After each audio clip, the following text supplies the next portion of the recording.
This holiday, give the gift that says, let's cancel plans and just lounge. MeUndies has dropped a new holiday collection, and it's made for maximum cozy. We're talking soft as snow, ultramodal fabric, festive prints, and loungewear so comfy your couch might get jealous. Onesies, hoodies, joggers, even delightfully quirky holiday designs. You're welcome. Knock out all your holiday gifting needs with deals up to 60% off at MeUndies.com/comfort. Enter promo code COMFORT. That's MeUndies.com/comfort, code COMFORT. If you love chilling mysteries, unsolved cases, and a touch of mom-style humor, Moms and Mysteries is the podcast you've been searching for. Hey guys, I'm Mandy. And I'm Melissa. Join us every Tuesday for Moms and Mysteries, your gateway to gripping, well-researched true crime stories. Each week, we deep dive into a variety of mind-boggling cases as we shed light on everything from heists to whodunits. We're your go-to podcast for mysteries with a motherly touch. Subscribe now to Moms and Mysteries wherever you get your podcasts.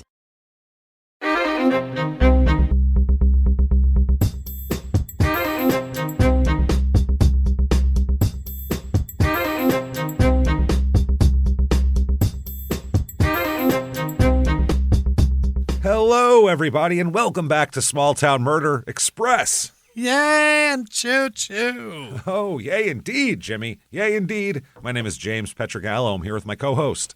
I'm Jimmy Wisman. Thank you, folks, so much for joining us today on another crazy edition of Small Town Murder Express. All aboard the murder train. Yeah. Leaving the station. We got a wild one for you. It's West Virginia today, so that's all I have to say. We're going to West Virginia, and you go, oh, it's gonna be a good one. We all know that. So can't wait to get into that. Before we do, very quickly, head over to shutupandgivememurder.com for all of your merchandise needs and everything like that. No tickets to buy at the moment in time. None. Virtual live shows over. Our 2 shows left this year are sold out. We are we're announcing our whole new slate of 2026 live shows very soon. Those will be available to purchase in December, so keep an eye out there. Shutupandgivememurder.com. You should also listen to our other 2 shows, Crime in Sports and Your Stupid Opinions, which are hilarious. You don't need to like sports for the Crime in Sports, and I'm telling you, Your Stupid Opinions is just as funny as it gets. Just the reviews of everything, they're amazing. And if you if you like the Patreon we just did, we have a review on the next Your Stupid Opinions of that Winchester Mystery House, so that'll be fun too. We're going to get into that. Also, get yourself Patreon. It is worth it. Patreon.com/CrimeInSports. All you have to do is be $5 a month or above, and you get everything we could possibly give you. You're going to get immediately upon subscription hundreds of bonus episodes you've never heard before. Immediately you can listen to. Then new ones every other week, one Crime in Sports, one Small Town Murder, and you get all of that. This week for Crime in Sports, we're going to get into part 2 of team relocations and the pain they've caused. It's hilarious how angry people are. And then for Small Town Murder, we're going to talk about the American prison system, where it started and where it is now, where it started in a completely different place than it is now. And we'll talk about the progression of all of that. Lots of fun stuff there. Patreon.com/CrimeInSports. And you get all the shows, Crime in Sports, Your Stupid Opinions, and Small Town Murder, all ad-free with your Patreon subscription. And you get a shout-out at the end of the regular show. You can't beat it. Patreon.com/CrimeInSports. So do that right now and get in there and hang out with us. That said, I think it's time, everybody, to sit back. Here we go. Let's all clear the lungs. What do you say here? And let's all shout, shut up and give me murder. Let's do this, everybody. All right. Let's go on a trip, shall we? Yeah. We're going to West Virginia. All right. Again. Oh, boy. We're going to Lashmeet, West Virginia. Oh, yeah. Lashmeet. L-A-S-H, Lash, and M-E-E-T. So it's not like the meat of a lash. It's different. We're going to meet up here. Lashmeet, West Virginia. It's in pretty much extreme southern West Virginia there. Way down. It's not very far from Parisburg, where we did that crazy Appalachian Trail Killer episode in Virginia. So it's up in the hills. I mean, this is the hollers, man. There is nothing around here. Yeah. The whole county has like 11,000 people in it. It's Yikes. Crazy. This place is very small. It's about an hour 50 to Roanoke, Virginia. That's the closest kind of big town here, big city. And about 3 hours to Parkersburg, West Virginia. Our last West Virginia episode 605, the serial butcher killer. That was a bad guy. He was the guy who was leaving heads displayed certain ways for the cops to find and stuff like that. Very weird guy. This is in Mercer County, area code 304 and 681. That's all of West Virginia is just a mix of those two area codes. Median population here is 599 in this town. It has just gone down over the last, ever since the coal mines dried up in a lot of these places. These counties, their populations are just sinking. Median household income here is about $40,271 a year. The median home cost here, $65,700. That is insanity. Incredibly affordable. Insanity. You can almost, with your normal household income, you can almost buy a house after 1 year. That's wild. A little bit of history of this town here. The county itself was named for Revolutionary War General Hugh Mercer. Oh. Yes. And also in this county, Princeton is the county seat, which was named for the Battle of Princeton, New Jersey, where General Mercer died. Oh, that's why. Yeah, they're connected. This guy is real important around here. Everything is connected to that. Yeah. Everything. All the people here when they first came around this area were farmers, and they're growing corn and oats and wheat and things like that. And it's basically severe isolation. This county is in the middle of nowhere. This town is in the middle of nowhere. So this was a very self-sustaining little economy they had going on here. There's not a lot of outsiders coming in, not a lot of them going out. So they had their own salt work and their own tannery and grist mill and foundry. Oh, yeah. They made everything themselves there. The first mine opened, and that's when the population exploded and things like that. It opened on Mill Creek in 1884, and soon coal operators from other states, people with money, capital, started seeing that, oh, man, we can go there, extract everything from the ground, use these people like worker ants, and bury them beneath the coal dust when we're done. And that's what they did. They started coming in and just absolutely sucking every last bit of resources out of the ground that they could. Now, Lashmeet was likely named after a family that was here called the Lashmeet, or they might have been the Lashmut family. We're not sure. Oh, nice. Lashmeet sounds better, I think. And it developed just because of coal mining. Early 20th century, coal mining started happening around here, and a town sprung up. There's one review of this town that exists on Earth. There's only 599 people. One review. It's 2 stars, and it says, quote, "There aren't many nice places around, and you don't have many attractions other than the churches and gas stations, which aren't known normally as attractions. If you look up things to do and, the Exxon station pops up, you're in a really boring place. Head on over to Sheets. Yeah, you can do it. The houses aren't the greatest, but they are livable." That's not good. This does not sound wonderful, man. This sounds depressing. Yeah, the house is barely livable, and you spend your nights at AM/PM. That's or church, one of the two. Well, the days at church, the nights at the gas station. It's really a packed schedule in here. Wow. Things to do here. Not a lot, put it that way. I found the Mercer County Fair. Oh. Now, the Mercer County Fair has been a big deal to the Mercer residents since its first inception, since it was first came in 1853. Yeah. So this is an old fair. We're talking 172-year-old fair. And it's still going. Still going in July. It's literally all there is to do here. And for years and years, everybody would mine coal and do all this shit, and then this would be the one thing to do is the county fair would come around. Wow. And they say, we are a small county with only 15,000 residents. The whole county. That is nothing. Insane. There's apartment buildings in Manhattan with 15,000 people. Very I feel sparse. like that's wild. Yet over 11,000 visit our fairgrounds each summer. So and I don't think there's a lot of people coming from the outside to go to the Mercer County Fair. I feel like 85% of this county goes to the Mercer County Fair. Yeah. I really do. Our exhibitions are from livestock to hobbies, antiques, photography to culinary arts, flowers and vegetables. Also, a large number of our people this is what it says on their site. Yeah. This allows a large number of our people to enter the competitions, meaning all the competitions for flowers, vegetables, photos. Right. I don't know how you have an antique competition. That's a weird Who's old? Whose shit's the old? I don't know. His shit's a little older than your shit. I'm sorry. Yeah. We're going to have to give it to him. There's also a pageant, of course. Nice. These fucking hill people, they love pageants. Let's to judge each other's looks. Let's line our little girls up and judge their looks now. Now we got to...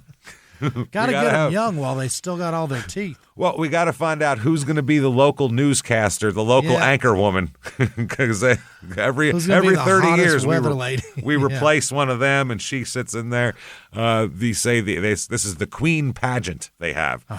And they say there's 3 divisions of the Mercer County Fair pageant that allow young ladies of Mercer County to gain poise and confidence in themselves. By participating in the pageant, they also have the opportunity to make new friends and have a lot of fun. You get new friends, like they're not stabbing each other in the back, these pageant girls. Please. Have a lot of fun. I'm hiding your Vaseline so you can't put it on your teeth and smile. Sorry. What's the fun? I don't know. Being judged by adults. They have the Little Miss division, the Junior Miss division, and then the Queen division, which I assume is adults. Yeah. I hope, anyway. Better be. There's also a poultry show over at the swine barn. Yeah. Literally, that's what it's called. Yeah. A rabbit show. Rabbit show? Who wants to look at other people's rabbits? That's a weird... I got the best looking ones. I want to show them off. A sheep like a show. flop-eared rabbit. Yeah. Yeah. Who doesn't like a floppy-eared rabbit? Floppy-eared rabbit is the best. They're great. Sheep show. A 4-H beef check-in. That's an event. In on the beef. On Wednesday, July 9th, they have the 4-H only beef check-in and weigh-in, and also the swine check-in and weigh-in. That's what's going on Wednesday. Then there's a swine show, a goat show. Oh, baby. There's a goat show. And also a junior and senior master showmanship contest. All right. Whatever that means. I don't know if that's showing the animals. I don't know what the hell that is here. They have some music here as well. They have Far Out will be playing. Far Out 283. Oh, and that's the name of the band. Okay. 283rd. That sounds like a weird chemical you get at a rave that gets you high. I got Far Out 283, man. Oh, shit. Let me get 3 drops under my tongue, man. Put them in there. Are there 282 others? I must be. Wow. They'll be playing on Friday from 8 p.m. to midnight. God damn. Is that the area code of this, 283? No, it's not. Not at all. What in the fuck? No idea. They play they're an alternative blues rock band. Those words don't go together, by the way. There's no such thing as alternative blues. Alternative which? Don't know what that is. Playing an array of unique covers and original music that you will go to the bathroom while they play, and then you'll come back once Taking Care of Business is played for the 3rd time. Yes. Then Vital Signs plays the next night. Okay. Vital Signs. They sound elderly. Oh, yeah. We're almost just beeping. Vital Signs is a local band, number 1, that plays all kinds of music. Here's the... From what to what. Yeah. This always reminds me of Cheech and Chong when he says everything from, Santana to El Chicano, everything, which is the same thing. This is everything from Johnny Cash to Judas Priest. Yeah. That's a wide array of shit. Just shit that white people sing. That's it. They're hell-bent for leather, Jack. Wow. Oh, they are. That said, whether that's leather chaps to ride a horse or... Or to show your ass. Or to show your ass and do fucking bondage, one of the two. Because to hang out get in the way. Yeah, to hang out at a gay leather shop, one of the two. That said, let's talk about some murder that happened around here. Oh, boy. Let's talk about a young woman first. Well, a young woman for a while, not young in our story, but her name is Monica Suzette Hartwell. Hartwell. Hartwell. Now, Monica... Oh, boy, she's interesting. What an interesting life this Monica has. She's born in November of 1968. She's born in nearby Princeton, which is in this county, from this county, grew up here. She is, you don't know how local I am. I mean, she is that girl. Yeah. Very local. In school, she seemed to be social and active in things. I found her involved in the school chorus for multiple years doing that, so that's an activity. She also competed in the Miss Matoka High contest. They did a pageant, not just for the high school. For the high school. As if the hierarchies and tiers and social whatever wasn't already sharply defined in high school. Let's make it worse. Now we'll do this. Yeah. Now let's really kick it up a notch. This is worse than prom queen. This is terrible. And the county has 15,000 people, so we got to really whittle it down so that this chick with the with the teeth that overlap can win. Because and this is the whole school, man. They say the principal, I found this in the newspaper, principal has announced plans for the annual Miss Matoka High School pageant. Great. Jesus. 54 girls will be vying for the title. The theme for the pageant will be Sweet Dreams. All right. Okay. These, James. Mrs. Richard Preservati, former Miss West Virginia, will serve as mistress of ceremonies. What's her name? They use her husband's name? Mrs. Richard Preservati. What the fuck? And this is in 1984, not 1954. God damn. She doesn't even have a first name, this woman. Nothing. And she is a former Miss West Virginia, but it would be impossible to look her up because Mrs. Richard Preservati, that wasn't her fucking name. What are we talking about? She'll be assisted by Freddie Ray Graham, a senior at Matoka High School. So some dickhead senior who's going to be like... judge this with a lady who doesn't even have a first name. No, they're the MCs. Oh, nice. That's how it goes. Yeah. Him and this unnamed lady. That'll be his jokes when he comes out. So, what's your name? Never mind, Richard. Okay. Judges will be Dr. Arthur W. Steller, Dr. Barbara Steller, Barbara Cheatwood, and Ellen Thompson. All the barbs. Ralph S. Bird will serve as statistician. What do you need a statistician for a West Virginia beauty contest for? Wow. Music will be provided by the high school music. Contestants will be judged on poise, facial beauty, and stage presence. At least they don't put their fucking body in there as for teenage girls. We're going to judge their fat asses. Enough. That seems fucked up, too. I think. With 5 finalists being asked to respond verbally to questions. Oh, boy, can they talk. So I found out what happened in this because our girl Monica is involved in this here. Apparently she didn't win. They said Bridget Meadows won. That's a problem. Okay. She does all sorts of stuff. She's a real achiever, this Bridget. Cheerleader, Spanish Club, Future Business Leaders of America, Pep Club, newspaper. Yeah. She does a lot. But second runner-up the first runner-up was another Hartwell, not Monica Hartwell, a different one, maybe a cousin or something. But the fourth runner-up is Monica. She's the 5th hottest girl in Matoka High School, apparently. She did it. Yeah. Top 5's not bad. Top 5's great. 54 women. Top 5. No, 54 young ladies get in there. Now, she had an interesting upbringing, too. She definitely, as a young woman, she grew up very much in a rural environment. Like, it is absolutely, completely rural. It's, and her life was that. I mean, beauty contest and all that makes it seem like, there's something, that she was like, I don't know, like sitting in her pink room doing her nails and shit like that. And it wasn't like that at all for her. Like, she had a very rural upbringing, like bringing. She's out there getting dirty. Bringing water up from the, shit like that. I mean, she really did that. She said how her and her sister worked at a grocery store while they were growing up. They kept a garden that they had to water by carrying 5-gallon buckets from the Bluestone River. Jesus. Yeah, that's no hose or anything. They had her grandfather taught her how to trap and fish.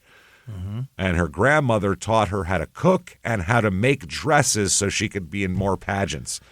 She's a dressmaking, water carrying. She's really doing it. Very old school. I mean, she is like extremely old school. She's going down and getting some fish and getting a bucket of water and coming up and sewing a dress so she can do the pageant. And she's got to hurry because she's got to gut the trout. Yeah, I mean, you can't let it sit there. You can't let it sit. Yeah, it's in rigor now. You got to cut it and do it. So I'm telling you, so growing up like that. Does fish go into rigor?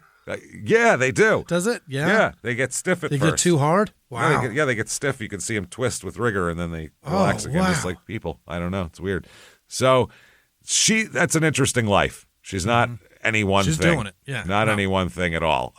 Now, her sister said, seems like she's an achiever and she can do things and she's real, tough. But her sister said also she's got some problems, and she does. Okay. They really surface. Her sister, Teresa, said that, Monica was always taking care of animals and helping people when they were growing up. And also later on, she's a beautician. She does hair and does all that kind of stuff. She goes to school for that. Now, the way her sister puts it, she was a wonderful person and a great beautician before she became sick. Oh, what happened? Now, that's the thing. We don't know what her illness is or if it was even a physical ailment. We're not sure. Oh. Because it just went away. And this was an ailment that would make her unable to walk or see. It blinded her? Blinded her and crippled her. Now, I can't imagine. Was she diabetic? That's the problem. They never found a physical reason for this. So to me, if you have something that, and it also would cause her to become very confused. So if you have something that makes you not be able to walk or see and becomes confused, that's a stroke. You know what I mean? Yeah. Like that's a physical problem, and that just doesn't go away if you have that. You have some sort of issue, and it never kind of came to fruition, really. So shit. In the end, they decided that it was probably a mental condition that did this. It was probably some sort of psychosomatic thing or some sort of mental illness. And they said the treatments that they would try to give her for these ailments, because they were just trying shit. This young lady can't walk or see, so they tried things that would have a problem and it would affect her cognition, because they would give her crazy drugs. Okay. And this is in the 80s, too, so who knows what they were giving her. Maybe the drugs blinded her? What the fuck blinded her? They'd give her that to try to rectify the problem, and that's when that would affect her cognition. They didn't just give her drugs for no reason. Yeah, she got drugs because she couldn't walk or see and was confused. Later on, when she's an adult, she's diagnosed with pretty severe bipolar disorder, which they believe that's probably what it was, something in that universe here, and other mental conditions. Not just they said she's got bipolar and a bunch of other shit too. Like that's her main feature is bipolar, but there's a lot of other stuff there. So it's weird. We don't know what exactly happened, but that's the problem. Apparently, that's her sickness is mental issues. She'd been actually put into psychiatric institutions more than once, committed to them. So she's got some problems coming up. We'll just say that. Like it, yeah. Now, it doesn't matter, though, because it's weird. She still seems to live a full life, and even we'll find out she'll have a daughter that seems to be a very successful young lady and things like that. So she keeps it together, but also then will unravel sometimes, it seems like. Yeah, the only way I can kind of put it. I suppose not everybody that's mentally unwell is just always mentally. Sometimes absolutely not. Sometimes the environment causes that unwellness to really kick into overdrive. True, that's what I mean. She's not just completely sitting in bed not knowing where she is and stuff that. She seems to go through periods of achievement and lucidity, and then will loses it. Deteriorate, lose it, have to be institutionalized for a while, and then come out and then be back okay again. So that's what seems to be her cycle here that goes on. Yeah. So it's not all one thing. In December 1985, there's an engagement announcement in the newspaper. Yeah. And they're saying Mr. and Mrs. Michael Hartwell. That's just how they do shit around there. Yeah. This is in December 1985. Of Lashmeet announced the engagement and forthcoming marriage of their daughter, Monica Suzette Hartwell, to Larry Van de Hart of Norfolk, Virginia. Oh. So, they said at this point he was in the U.S. Navy, and she was studying cosmetology, it says, and will continue to study cosmetology. They're going to have a big church wedding on December 27th of that year, and they do. Now, she ends up having a daughter, though. She's married a bunch of times, by the way. Oh, boy. Her relationships come and go fast, as we'll find out. But she was married to this guy, DeHart, and then has a daughter with a different last name. That's not hers or his, so it must be from a different guy. And she has that daughter right around this time, right around the mid-'80s, she has this daughter. So it's kind of interesting, honestly. So yeah, she has this daughter named Ashley, and she gets married then. And the other thing is, I find out like Ashley has like a bunch of like there's newspaper announcements when Ashley does stuff. So Monica has it together enough to put in a thing at the newspaper for an announcement. You know what I mean? Yeah. So that's something. She's married a couple times real quick here. March 30th, 2000, she gets divorced from a guy named Freddie Harless II. Don't know where he came from. Yeah, right. But that's March 30th, 2000. Now, by the middle of 2001, she is married and divorced again. Wow. She gets married and divorced within a year after she just gets divorced. Huh? If you want to call being divorced at least 3 times by the time you're fucking 5 years old, I would say, yeah, she's doing great. Shit. Just great. Now, in 2001, it's a guy named Brian W. Smith is who she's divorced from. Now, Brian Smith, keep that name in mind. You'd imagine they're divorced, so that'll be the end of him. Oh, no, he hangs around. He keeps coming back. She'll be living with him later, even though she's with somebody else. It's insanity. Good Lord. Yeah. So Brian does not go away, as we'll talk about. 2008, her daughter Ashley graduated from high school, and she graduated with a college preparatory diploma. Yeah. Apparently, she's going to pursue a career in cosmetology at the Princeton Votech. Good God, Ashley, you can leave. You're allowed to leave the county. She's just going to follow in Mom's footsteps and be a cosmetology person at the Princeton Votech. Jesus. What even is that? Yeah. Vocational? Vocational technical school. It's literally, that's not what you want. That in Drop Dead Gorgeous, that was the prize, was a gift certificate for tuition at a Votech beauty school. It was the same shit.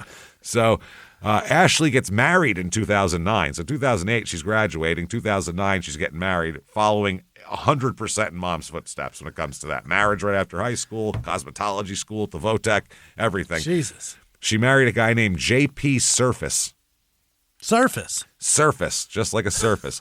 And I only say this because I feel like to have newspaper announcements, your family has to have some kind of shit together to put those into the paper. You know what I mean? Generally, yeah. You have to fill a thing out. You have to give them like $12 or whatever back in the day. Yeah. You have to pay a few bucks. Like there has to be a thing. So there's some sort of something pushing them forward. My family would have never done this. They were too no count to do any of this shit. Nobody would have remembered to do any newspaper announcements or anything like that. So the money part was the first issue here for our hurdle. The money, and also just nobody would have thought to do it, or so we got to fill a form out. Never mind. That's too much. I got work in the morning. Like that's how my family would have been. I'm not doing that. So they got married. Apparently, she was escorted by her grandfather, so I don't know where the hell her father is. She was escorted by Monica's mom. Jesus. So I'm not sure Monica's dad. Or Monica's dad, Michael, Monica's grandma. Come on, Grandma, walk me down the aisle. The bride was attired in a white chiffon gown with a long train, crystals down the side. Very nice here. Sounds nice. The couple honeymooned in Tennessee. It's the dream honeymoon we all have. We're going to Knoxville, everybody. That's going to be... Wow. From Maynardsville. From old Maynardsville now. Hey, everybody. Just going to take a quick break from the show, tell you a little bit more about Acorns Early. At acorns.com. Absolutely. Man, so many of us only focus on where our money is today. Acorns is the financial wellness app that cares about where your money is going tomorrow. That's the thing. Acorns believes that everybody's money has potential, and if you want to see what your money's capable of, Acorns Potential Screen makes it easy. So many people are focused on all of this. It's a big deal. Obviously, you should be focused on your money. You know what I mean? Acorns is a smart way to give your money a chance to grow. Acorns is easy. You can sign up in minutes and start automatically investing your spare money even if all you've got is spare change. Yeah? Yeah, it could be a little bit, a lot, whatever you got. Acorns grows with you. Whether you're just starting out or thinking about settling down, Acorns supports your big and small goals across every life stage. That's important. The Acorns Potential Screen shows you the power of compounding and how your money could grow over time. Plus, you can quickly adjust how much you're investing every day, week, or month to make sure you're building toward your goals. Acorns is all in one. No more finance apps cluttering up your phone. You don't need a whole folder for all your... You don't need that. You need just one. That's important. With Acorns, you can invest, save, and give your money a chance to grow in one trusted place. It's really easy, too. It's just an easy app to navigate. It's really good and really easy. And you're looking to grow your money a little bit or a lot, just like an acorn, it will sprout an oak, and that's what you can do here. Sign up now, and Acorns will boost your new account with a $5 bonus investment. Join the over 14 million all-time customers who've already saved and invested over $27 billion with Acorns. Head to acorns.com/small or download the Acorns app to get started. Paid non-client endorsement compensation provides incentive to positively promote Acorns. Tier 2 compensation provided, potential subject to various factors such as customers' accounts, age, and investment settings, does not include Acorns fees. Results do not predict or represent the performance of any Acorns portfolio. Investment results will vary. Investing involves risk. Acorns Advisors, LLC is an SEC-registered investment advisor. View important disclosures at acorns.com/small. And now back to the show. This message is sponsored by Raycon. BuyRaycon.com.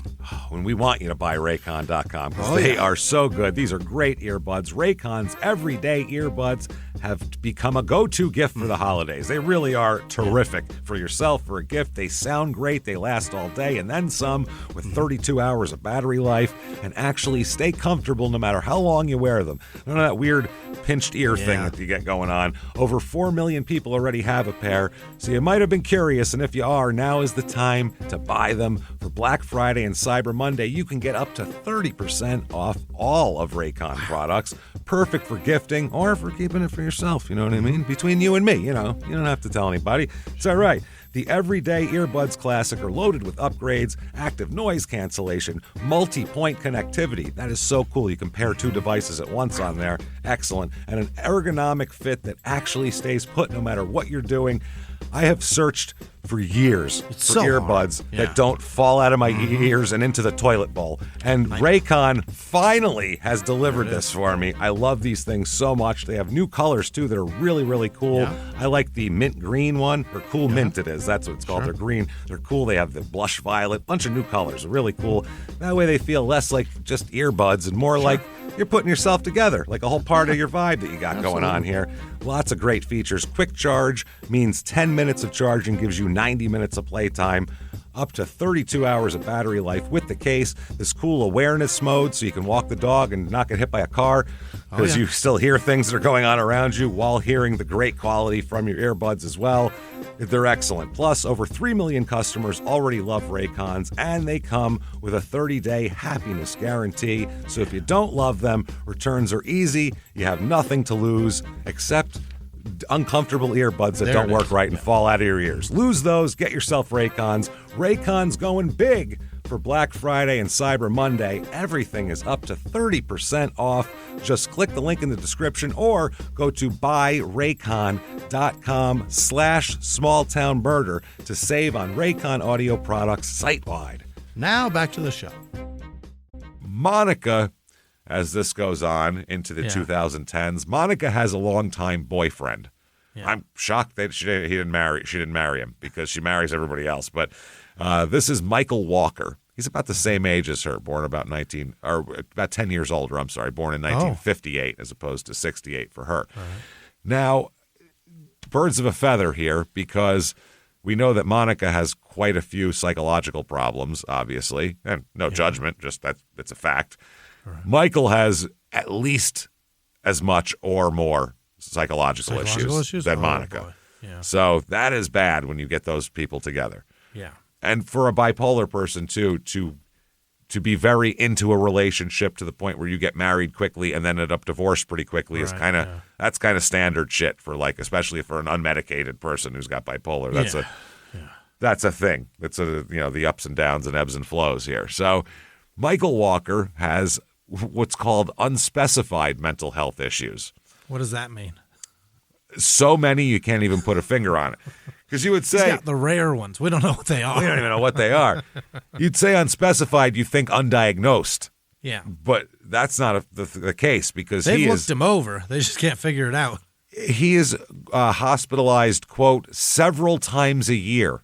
Oh, my. In psychiatric facilities to readjust his medication and, quote, get his head straight, as he puts it. Oh, boy. 4 times a year or so, he goes, got to go get my head straight, and he checks into the hospital for a while. So every season he's getting I feel the leaves are changing. I better inside too. Wow, well, when the barometric pressure changes, really my medication works way different. I got to get it fixed. So that's a lot. And I mean, I feel bad for the guy. Obviously, that's terrible, but that's horrible. Also, at the same time, you want to keep your distance a lot of times. Certainly, if you're in a a serious relationship. So these two, safety and well-being of our relationship. Absolutely. These two are a match made in heaven. I mean, you can't. Well, certainly made in the waiting room. Made in somewhere. Yeah. Match made in this ward of the 4th floor of this hospital.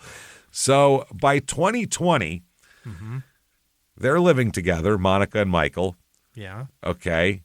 And Brian? Also living in the house is her ex-husband, Brian. Yeah, of course he is. She's living with her current boyfriend and her ex-husband at the same time.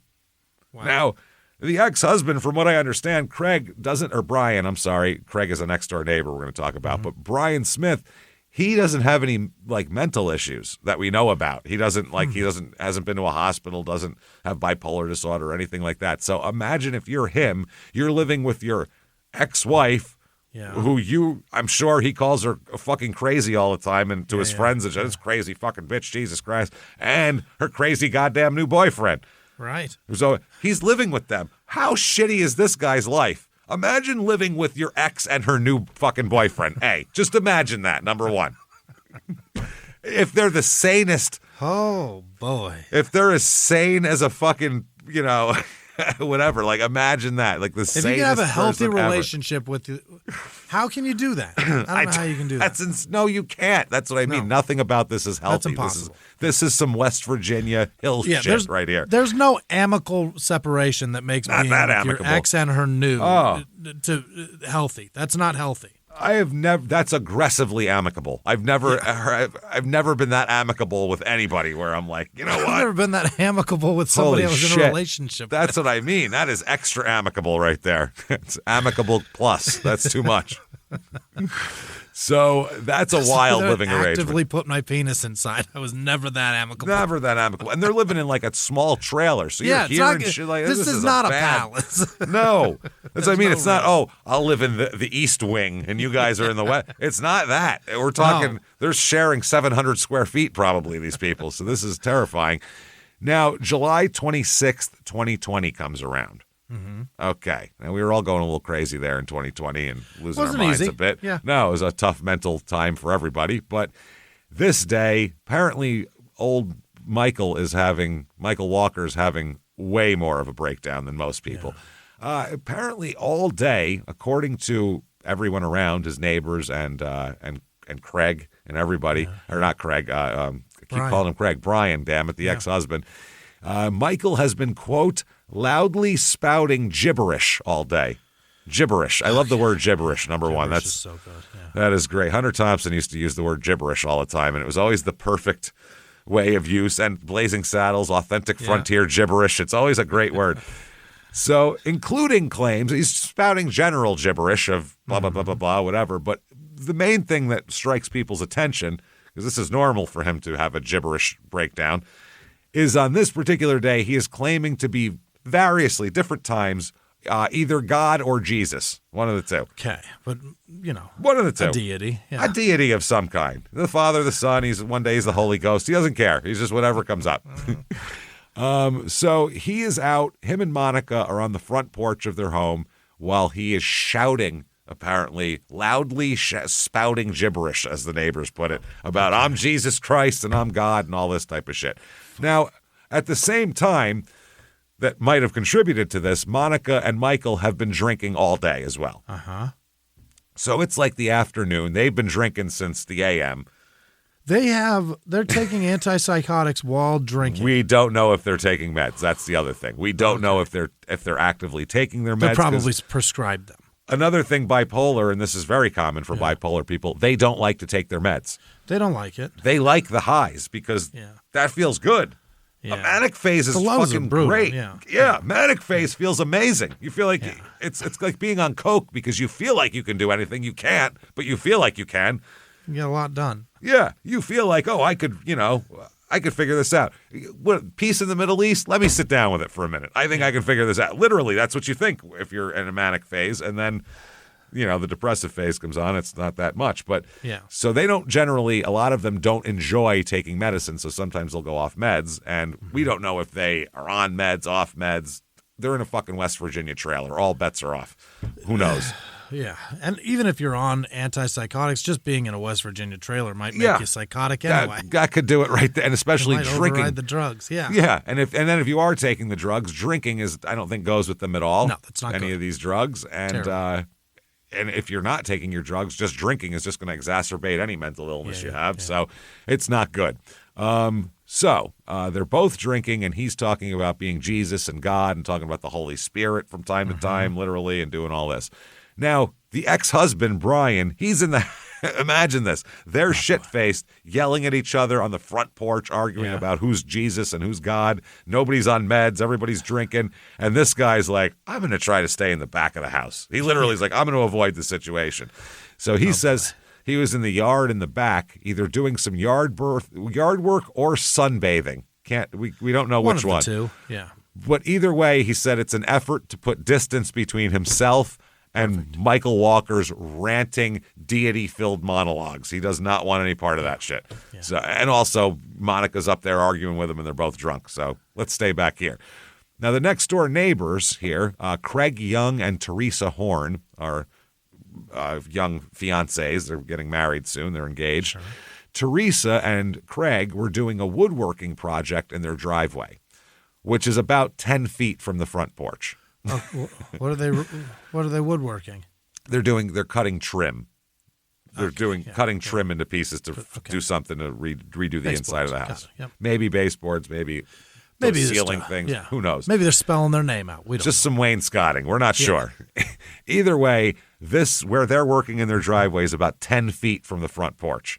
Okay. So a basketball hoop length distance. So they're hearing every word that's being said on the porch, all the arguing, and they're trying to ignore it. Oh, honey, that's a 4/15 right there. 4/16. You want to cut that? Yeah. No. Measure that up. Yeah, we got that. You need the jigsaw? Yeah, here you go. Like they're just ignoring shit. Yeah, here's the pencil. Mark it off, as I would be doing as well. So at some point, Monica walks down off the porch. I don't know why she walks over to them, considering they're 10 feet away. You could just talk to them. But she walks down, comes over here, and apologizes. She said, I am real sorry about what's going on over here. I understand that this is, you're trying to have a nice afternoon doing your woodworking or whatever, and we're over here. He's acting like a crazy person. I'm very sorry. She said it won't keep up for much longer. And she said, I'm going to, quote, get this neighborhood back to normal soon. Don't you worry about it. All right. So they go, okay, maybe she's kicking her boyfriend out. Great. Yeah. Terrific. Then she goes back up there. They're still arguing. Oh. Now, upon leaving the driveway, Monica goes back home, and Brian the ex-husband, walks around the house wanting to tell them to either shut the fuck up or go inside. Okay. Literally, it was like, you can't be arguing about who's Jesus and who's God in the outside on the front fucking porch. Do it inside or shut up. Take your pick, basically. So, and at that point, Craig and Teresa, the next door neighbors, go into their house to see if the piece of wood they just cut will fit. Sure. So they take a piece of wood in to go in, okay? Now, Craig said also he didn't think Monica's comment about Mr. Walker there, about Michael Walker, this neighborhood will get back to normal soon and he's going to be out of here. He didn't find that unusual, he said, because he knew that Michael suffered from mental illnesses of all kinds and would routinely leave the house to seek mental health treatment. So remember, 3-4 times a year he's at the mental hospital. So they are like, oh, yeah, that means he'll be leaving soon to go to the hospital. Okay. Basically, he comes home, he's okay for a while, he'll deteriorate, and then they go, oh, yeah, he'll be back in the hospital soon. He's acting nuts again. That's how it is. Okay. So they go back inside. Now, a few minutes later, and we don't know the timing on this, by the way. This could be 30 seconds. This could be 2 minutes. Nobody really knows because nobody was keeping track. But Teresa and Craig, the next-door neighbors, hear a gunshot, a loud one. Yeah. And they walk outside, and they see, as soon as they get out of the door, they see Brian Smith running toward them, yelling that Monica just shot Michael. Monica just shot Michael. Okay. Now, we don't know. Between 5 and 30 seconds is what they say. Who knows? So he's saying she shot Michael. She shot Michael. Call 911. Call 911. So Teresa calls 911. They see that the front, as they get out, they also see the front door is closing. Mm-hmm. And there's Michael laid out on the front porch, not claiming to be a deity at this point. So Brian says that he last saw them on the front porch. He exited the back door of the house a few minutes later, heard a gunshot, ran around the house and saw that. Saw Michael Walker's dead body lying in the bushes. She shot him off the porch. Wow. So the 911 call comes in. They said, there's been a shooting over here. Can you please come on over? They said, do you know who shot him? And the next door neighbors who called the cops said, we have no fucking idea. We were inside our house. So, I mean, you can ask them, I guess, but I don't know. Now, everybody remains near the front porch. Brian, Craig, Teresa, everybody but Monica, who went back in the house. Yeah. She went back in the house and sat inside on the couch alone. Really? The cops don't show up for 15 or 20 minutes. She's still on the couch inside. Just sitting there watching TV. Sitting there, just enjoying not the quiet. Anything. Yeah, not watching it. Watching whatever show is going on in her brain at this point. So the cops arrive. They get here. How did she do that? She's blind? What? Wait, no, she's not the blind one. What am I doing? Blind? No one in the story is blind. What are we talking? Where did blind come from? Never mind. Well, earlier she couldn't see when she had an event when she was a teenager. Yeah. She can see now, right? She can see and blind walk forever. Okay. No. Just my. Wow. Okay. Yeah, that confused the shit out of me. Yeah. Thank you. All right. This whole time I'm going, wait, is she still blind? She was only blind for when she had her for issues. A little bit. Got it. So they get there. They're dispatched about 3:30. They've been drinking all day, and it's 3:30. Holy. PM, not AM. So imagine what this would have been like by midnight. Afternoon they got. This is groundhog for breakfast type shit here, which is also West Virginia, which is shouldn't even be getting off work yet. No, she should be going to hang out with the groundhog for breakfast guys. Yeah. Because they're drinking purple drink and doing all this shit early in the morning. So they get there. They realize, holy shit, there's Walker lying on the front steps, half in the bushes, bleeding and not moving. Yeah. So there's a trooper, Weekly, and he's one of the officers here. He was advised by the next door neighbor that I guess Monica shot him. That's what I heard. Because he only heard that because that's what Brian said when he came around the corner. Right. So they then secure the home from the outside. And they're like, well, where is she? Where is this Monica? They say she's in the house. So they say, okay. They walk into the house. There she is, sitting on the couch, calm as can be. Yeah. They're like, can you stand up? No problem. She's cooperative. What the fuck? Trooper Weekly asks her, where's the gun? Mm-hmm. Okay. Now, at that time, she was handcuffed, surrounded by the whole West Virginia State Police and Mercer County Sheriff's Department. There's 10 cops in their trailer living room. She's handcuffed, and she was being escorted out of the house. So she's not free to leave or anything like that, and she's not been advised of her Miranda rights yet. She has not been read her rights, but he said, where's the gun? Okay. She answered by saying, the gun's on the couch. Okay, so they sent another cop in to look for it, and there it is on the couch, a .410 single-shot shotgun. Okay. So, yeah, that's what she shot her with. That's it? That's it. One shot. Boom. Loaded it once. Pow. Wow. That's the one. Now, Brian said that, he gave the statement to the cops, and, he said it was about, they talked to him about 45 minutes after the shooting. He said that the last 2 hours before the shooting, they'd been drinking a lot, and Michael Walker was running his mouth all the time. God, Jesus, Holy Spirit. She threatened to do this. I didn't think she was going to do it. I heard her say he's demon possessed. He's demon possessed. The county would be a better place if he wasn't here. I'm going to kill him. Yeah. So that's why he went to the backyard. He's demon possessed. He's demon possessed. County be a better place. I'm going to shoot him. He's like, I'll go in the backyard. This is why we're divorced. So he said that he was just getting some sun. He heard the shot, and he couldn't see. He said he couldn't see the front door because of the foliage. So he ran out and he saw that Walker had been shot. He went to the next door neighbor's house, said call 911. He said he had the phone with him because he had called he had planned to ask for a ride. So he had a cordless phone with him. It's all confusing. So now other witnesses, they also say that, Monica had been threatening to kill Michael all day and actually called up a family member and was like going over the merits of killing him or not. Yeah. She was like, I feel like killing him, but I don't know. You know what I mean? And then she was going over, if I kill him, it'll be good for this reason, but bad for that reason. The county, yeah. Yeah. She did say, though, he does need to at least be removed from the county or killed because, quote, he was a demon from hell. Not just a demon straight from the fires. Yeah. And the county would be a better place without him. She told this relative she loved him, but finally saw who he was, and killing him would protect her community, from demons. Yeah.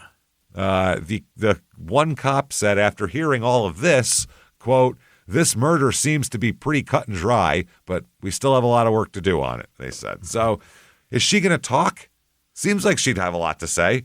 If they tell her she doesn't have to, though, she might not. Who knows? Well, she's placed in a state police cruiser after she's arrested. Yeah. She first declined to be interviewed after being advised of her Miranda rights, but later on, when one of the detectives checked on her, she changed her mind and said, now I do want to talk. Oh, okay. Now, neighbors told investigators that both Monica and Michael, quote, had mental issues that day and had been drinking all day as well. The one cop said, I believe Ms. Hartwell told me she was schizophrenic and bipolar. That'll do it. Ooh, hey. That's a lot. He said, Ms. Hartwell told me that Walker believed he was God, Jesus Christ, and the Holy Spirit, and that she did not believe that.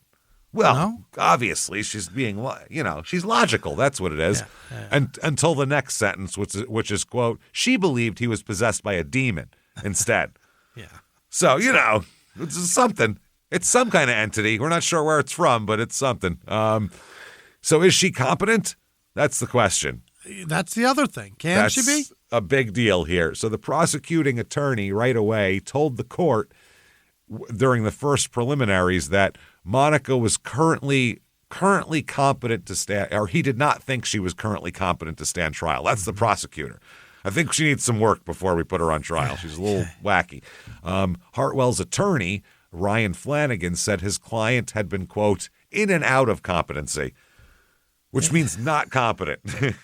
That's not competent is what that means. In and out. In and out of competency. 1 minute she's competent, next minute she's not. She's not, yeah. And then, wow. That means she never was. They also said that there's a prosecuting attorney said that Monica had been drinking when the shooting occurred, so there was the issue of diminished capacity to be considered as well. So the judge said that the reports concerning the shotgun and autopsy, are pretty damning as far as obviously he was shot and things like that. But, you guys have to look all over this. They said that, she's going to have at least 2 mental evaluations to determine her competency, blah, blah, blah.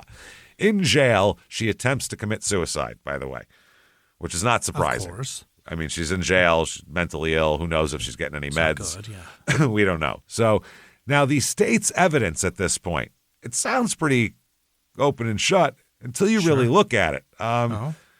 The only evidence that she committed the crime was because Brian Smith said she did. Really? What? Okay. Brian Smith came around and said Monica shot him, Monica shot him. She said that, yeah. Nobody else saw Monica shoot him. Okay. None of that shit. So, yeah. I mean, the neighbor said we last saw her with the victim on the porch, and they heard a gunshot and saw him in the bushes. That doesn't but mean that's she did it. Yeah. The gun, that's definitely the gun that killed him. They figure that out. So that's interesting. And she did say she thought he was possessed. That's a thing. Yeah. The state of West Virginia's medical examiner testified that the distance between the barrel of the gun and the victim was less than 2 feet.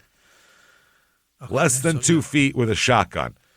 Well, and a 410 isn't crazy, but it's still enough. Still 2 feet away, any gun is pretty crazy. You know what I mean? And 2 feet away, that gives that opportunity to branch out, too, and spread and really take your whole fucking head. This show, Small Town Murder, is sponsored by BetterHelp. BetterHelp.com. You know it, Jimmy, and I'm telling everybody right now, the days are getting shorter. It's getting dark earlier. It's a little gloomier out. That doesn't mean that you have to feel like that on the inside. That's the thing. Outside and inside, they don't have to match up like that. This is a good time to know that you're not alone.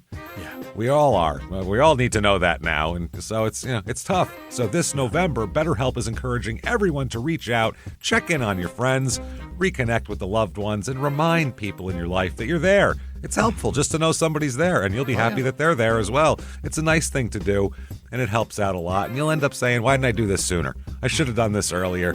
Human connection is really what you need, and that's kind of what therapy's. Yeah. That's mostly what therapy's all about. Yeah. It's a human connection to make with somebody, and honestly, there's nothing bad about therapy. It is good for everybody. Everybody could use it, and BetterHelp is the place to get started with that. BetterHelp therapists work according to a strict code of conduct. They're fully licensed in the U.S. The thing about matching with a therapist is huge, because that's a tough thing. You never know if you're going to vibe with somebody. BetterHelp does the initial matching work for you so you can focus on your therapy goals. Just a short questionnaire helps identify your needs and preferences, and then they use their 12 plus years of experience and industry-leading match fulfillment rate. And it means they usually get it right the first time, but if you're not happy, switch therapists at any time for no additional cost. You can't beat that. They want you to get help, and really, honestly, it's the best way to do it. With over 30,000 therapists, BetterHelp is one of the world's largest online therapy platforms. They've served over 5 million people globally, and it really works with an average rating of 4.9 out of 5 stars for a live session based on over 1.7 million client reviews. They do good work, and this month, don't wait to reach out. Whether you're checking in on a friend or reaching out to a therapist yourself, BetterHelp makes it easier to take that first step. Plus, our listeners get 10% off their first month at BetterHelp.com/smalltownmurder. That's BetterHelp.com/smalltownmurder. Now back to the show. This holiday, give the gift that says, let's cancel plans and just lounge. MeUndies has dropped a new holiday collection, and it's made for maximum cozy. We're talking soft as snow ultramodal fabric, festive prints, and loungewear so comfy your couch might get jealous. Onesies, hoodies, joggers, even delightfully quirky holiday designs. You're welcome. Knock out all your holiday gifting needs with deals up to 60% off at MeUndies.com/comfort. Enter promo code COMFORT. That's MeUndies.com/comfort, code COMFORT. It's brutal. Here's the thing. Monica, when they went in and grabbed her, she had no blood on her body or clothing. I don't know how you would shoot somebody from 2 feet away and not get any blowback on you. Yeah. Nothing. Not a drop. It seems unlikely, right? Seems not easy. I'm not a physicist, but it seems like there would be some spatter coming back at you. Because if you hit them with a fucking hammer from that distance, you'd get some spatter on you. So I would assume a bullet would also have that. And this is depending on what's in that gun. If it's a slug, you're getting tons. Tons. Even if it's fucking birdshot, you're getting something. There's got to be something. Yeah, that just tears the flesh apart. Little pieces of blood on you, little droplets even, mist. I mean, because they do it with the black light and all that, and the luminol. They'll see anything on there. Yeah. Now, also, her team claims, and they don't have any tests to disprove this, that she did not have any gunshot residue on her hands either. So she can shoot someone from 2 feet away without getting any blood or gunshot residue on her, which is pretty impressive. She's a straight up assassin, man. That's impressive. Now, Monica's legal team also claims, and we have not been able to figure out the veracity of this, that the only person on the property out of the 4 people hanging around, or 5 people, meaning 2 neighbors, the dead man, Monica, and Craig, only person with gunshot residue on their hands during a test was Craig, the ex-husband. Okay, now... What the fuck? That's interesting. So the trial comes up. They end up taking her to trial. I'm sorry. Yes, Craig. Okay. Now, I'm sorry.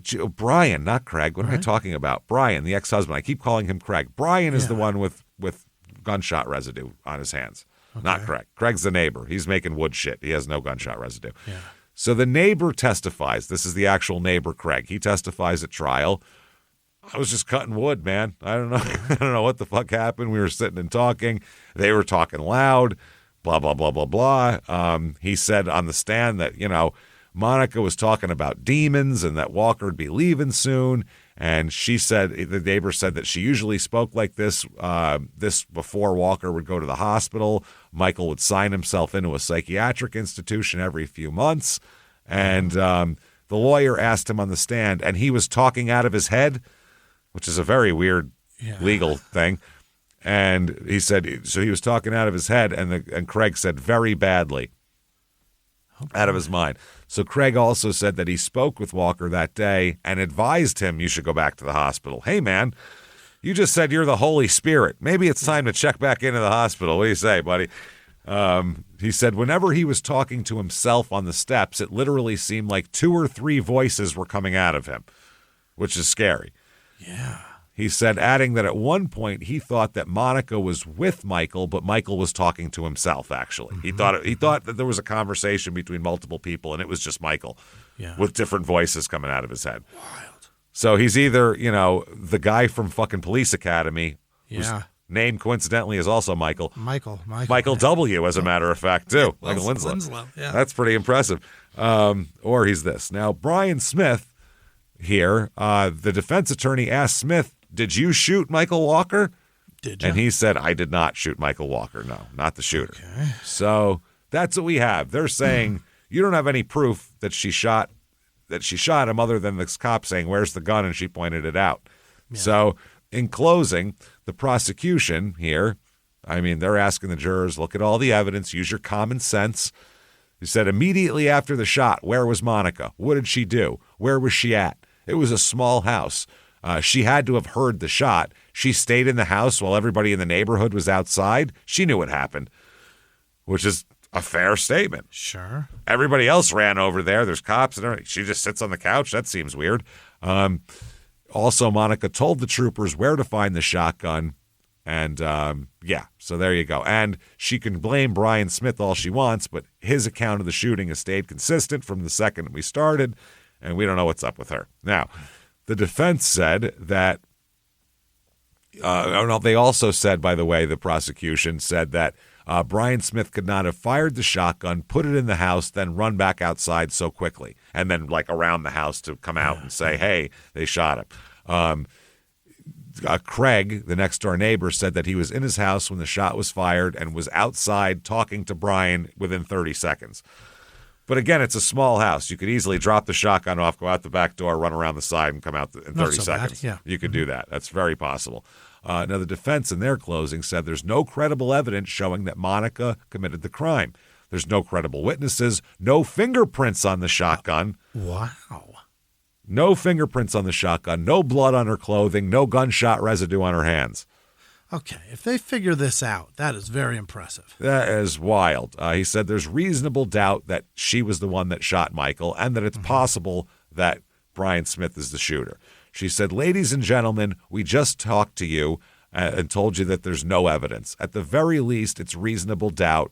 And as the judge just instructed you, if you find reasonable doubt, the law requires you to find her not acquit. Guilty. Yeah. Now, prosecution rebuts and said that, oh, wow, the defense is saying that Brian Smith ran out, shot this guy, threw the shotgun down, ran around the side of the house, and, oh, boy, she shot him. Quote, Brian Smith must be Superman. He'd be flying. That's less crazy than being the Holy Spirit, I guess. Who knows? He's faster than the speeding bullet, James. Yeah, he is. Now, they said to be the shooter, he would have had to, shot the gun, did all that, ran outside, did all the shit that we just said. Because Smith was also the person who first called 911. The prosecution says, why would Brian shoot this man right in front of her? Does he not expect her to tell the police? Okay. Now, the verdict comes in. The jurors go in at 1:30 in the afternoon, and less than an hour later, they have a verdict. Got it. So they understand what happened, I guess, or they think they do, and they find her guilty of second-degree murder. Bingo. Wait. Okay. Yeah. So members by the way, Michael Walker's family didn't even attend the hearing. They couldn't find them. They said that a county probation department could not contact any one of his relatives. This poor man had nobody.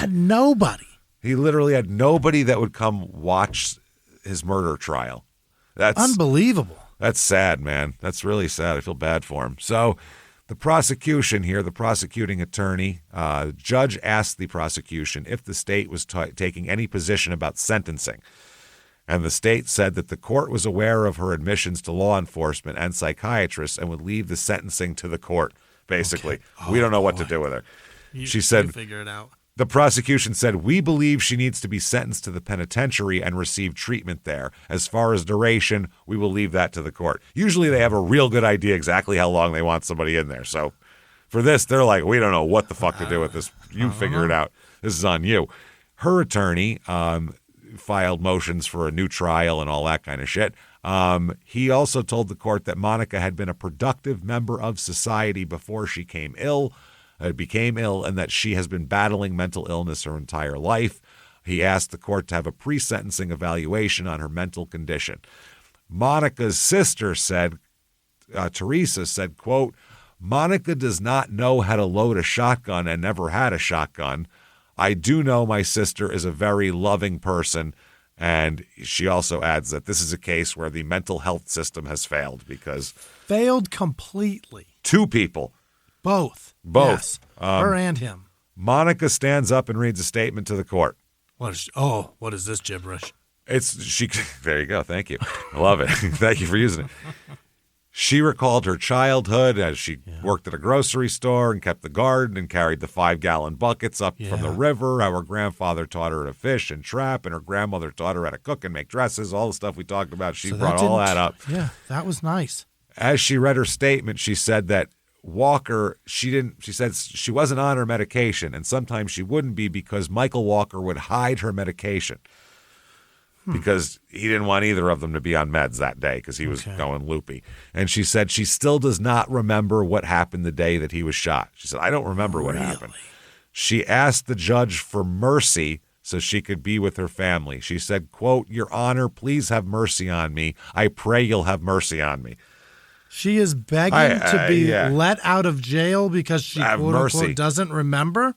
I feel bad for everybody here because I don't think anybody could help with anything that went on today. You know what I mean? I think she may be beyond help. That's doesn't. What I mean. She's. You never. I don't know. She thinks that there's mercy to be given. And we're not even positive she did it, for Christ's sake. Right. That's the other thing. Like, it's crazy. What the fuck? The judge said there was limits as to what he could do in cases involving mental illness. He's like, I can only do so much here. He said, quote, my hands are tied about what I can do with mental health. He can't cure her, I guess. Wow, yeah. He said that he couldn't put her on probation, obviously. She murdered a guy. He couldn't send her to any other place but a penitentiary. He said, I haven't heard any reason why this man was killed. None, other than he was fucking annoying. Yeah. He was spouting. So he sentences her to, you, ma'am, may fuck off, 40 years in prison. 40 years. 40 years with 789 days credit for time served. So she was 2 years? 2 years before they could get her on trial. She's only got 38 more to go. Wow. Also, she's assessed all court costs, which must be paid within 1 year of her release, or her driver's license will be suspended, which is hilarious. You're saying she'll have a driver's license when she gets out of jail in 38 years. And they'll immediately say you can't drive. Yeah. Yes. 50s? 68. So she's in her 50s. Yeah. So when you get out in your 90s, you better pay that or we'll take your driver's license away. They also, the judge suggests that a physician provide the maximum amount of mental health treatment while she's incarcerated. Mm-hmm. He says, I certainly believe she needs to get help in the penal system, the maximum amount they can give her. No shit. Whatever they got, just give it to her. Now, she appeals this based on, they say that the court erred in denying a motion to suppress Trooper Weekly's testimony about her telling him the location of the gun, because she was not Mirandized, but she was in custody. Okay. They said they had her. She wasn't free. She was cuffed and surrounded by cops and being walked. So that is in custody. At that point, you ask anything, you need to do that. But there's extenuating circumstances because there's a loose gun in the house. Right. So the prosecution's whole thing is the question of where's the gun. The defense says that's a custodial interrogation at this point, whereas they're saying no, that's a matter of safety for the county. For the county. Keep this county safe. Keep this county safe from this gun. So they're saying safe county and all that. Now, in custody is as we've talked about before, is a very precarious notion. Yeah, because you can be detained and not be in custody. Well, it's also about the letter of the law is about whether the person feels they're in custody. So sometimes it's not even about the actual whether they're in custody or not. It's whether they are under the impression they're in custody. Okay. So what they're saying, the defense is, being in handcuffs, surrounded by cops, and walked somewhere. Yeah. You think you're in custody, whether you are or not. That's custody. Right. You know what I mean? That's custodial interrogation at that point. So, what the fuck, basically, is how they're saying it. So, and that kind of makes sense. Mm-hmm. But they're saying that, so they're calling it a response to custodial interrogation, telling him where the gun is and finding it. Yeah. By the way, Brian, they questioned Brian more on this, the ex-husband. That's his gun, the shotgun. Oh, no. He sleeps on the couch and keeps the shotgun between the cushions of the couch. Real? So that's How scared of them is he? Dude. Yeah. Well, either that or they should be scared of him, one of the two. But he Why don't sleeps, you guys kick him out? He has a shotgun in the couch. That's why. We can wake him up, and within 5 seconds, he could be shooting us. That's why. So he keeps it in the cushions of the couch, and his thing is, well, I kept it there. It doesn't mean that I did it. That just means she knew where the gun was. Yeah. So anyway, they're asking for the whole thing to be overturned based on that, which I guess you could say that. Now, they're saying what's critical to the resolution of the case is that the trooper testified without contradiction. At the time he asked the petitioner, where's the gun, the officers had not yet secured the weapon. Prior to their entry into the home, officers knew only that the victim had been shot on the front porch and that the petitioner had apparently gone into the house immediately after, and that she had not been seen again by Mr. Smith, Mr. Young, or Ms. Horn during the 15 to 20 minutes it took for law enforcement to respond. No one actually saw her go into the house. Rather, Brian Smith said he heard a gunshot, rounded the corner, and saw the front door closing. Okay. So they didn't even know if she was in there. Thus, after the petitioner exited the house and had been handcuffed, the officers still did not know whether there might be someone else inside who had access to the weapon. That's what they're saying. So they're saying they asked her, where's the gun, for immediate safety purposes, not for interrogation purposes or interrogatory purposes. So they said they didn't know whether she had left the weapon in the house or, during the interval of time that had elapsed, thrown it from a window or back door into the unsecured environs of the property, where it might be found by a passerby or an inquisitive child. So they're saying unless they asked her where's the gun before reading her rights, which takes 15 seconds, a child in that 15 seconds would have walked by, picked up the gun, and blew his brains out, obviously. That's an inquisitive child for you. That is a very inquisitive. They said a passerby or an inquisitive child, which means if it was an inquisitive child who was passing by, he would have taken it for sure. There's no doubt about it. So, fucking inquisitive kids. They were also trying to say that Trooper Welke's testimony that the response to the question was, "It's on the couch," was inadmissible hearsay based on that. But the court says it's well established beyond a dispute that the defendant's own statements are admissible against him or her as admissions of the party opponent, blah, blah, blah, blah, blah, blah, blah. He's allowed to say that.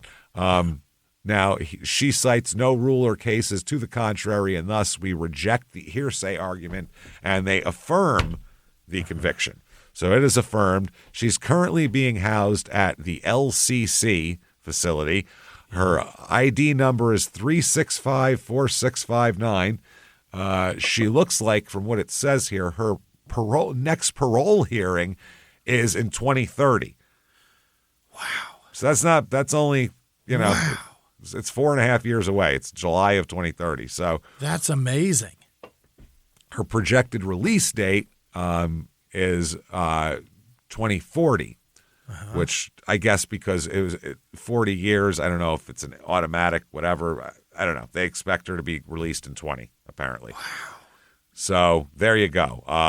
That's when she might be released, so she won't be that old. She might want that driver's license, so she better start saving up for court costs. You better pay these fees, lady.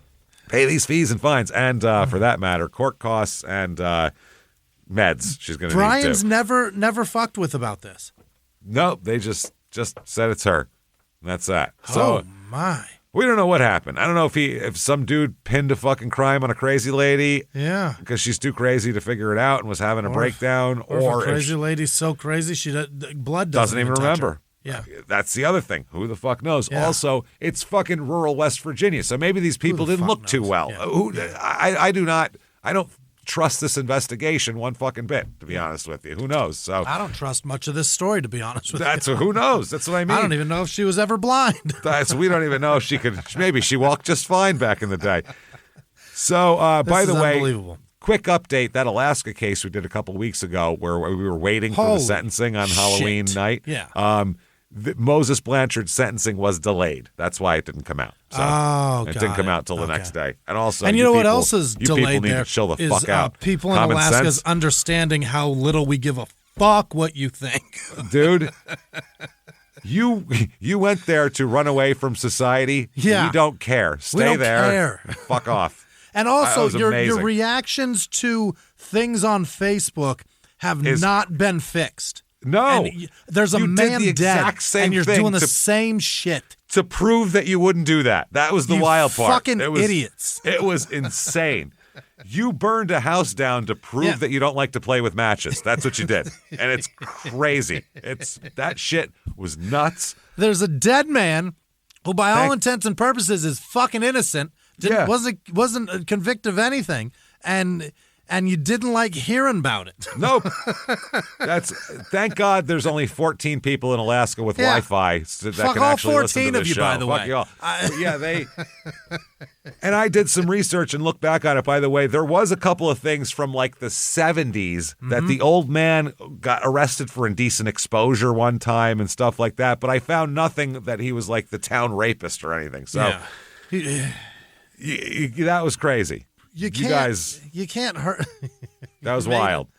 Perhaps he was drunk and his dick was out. It sounds like that's common up there. That seems very common. So either way, there you go. Wow. That is West Virginia. Hope you enjoyed that. If you did, definitely go to whatever app you're listening on. Give us 5 stars. It helps a lot. Shutupandgivememurder.com is a website. You can get tickets, but no tickets are left right now. Tickets will be available for 2026 in December, so keep an eye out for that. Also, Patreon, or social media, actually. You want to follow at Instagram at Small Town Murder, on Facebook at Small Town Pod. Patreon.com/Crime in Sports is where you get the bonus material. Anybody $5 a month or above, you get it all. A whole back catalog, hundreds of episodes you've never heard, new ones every other week, including this week, Crime in Sports, Team Relocations Part 2, Small Town Murder, American Prison System, the whole thing from where it started, where it is now, and then we're going to do Charles Starkweather in 2 weeks after that. That's going to be a lot of fun. Can't wait for that. And you get everything, of course, and you get everything ad-free, and you get a shout-out at the end of the regular show. Patreon.com/Crime crime in sports. Do that. Head over to shutupandgivememurder.com if you want to follow us on social media. All the drop-down menus take you where you want to go. That's it. Thank you so much, everybody. It's been amazing. Yeah. And until next week, everybody, it's been our pleasure. Bye.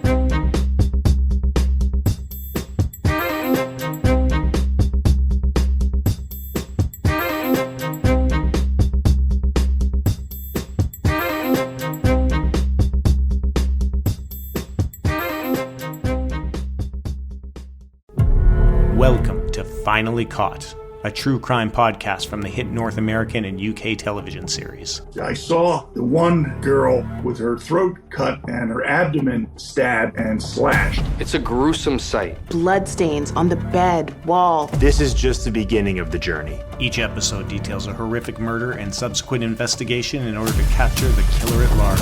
To the newly released first season of Finally Caught, available wherever you get your podcasts.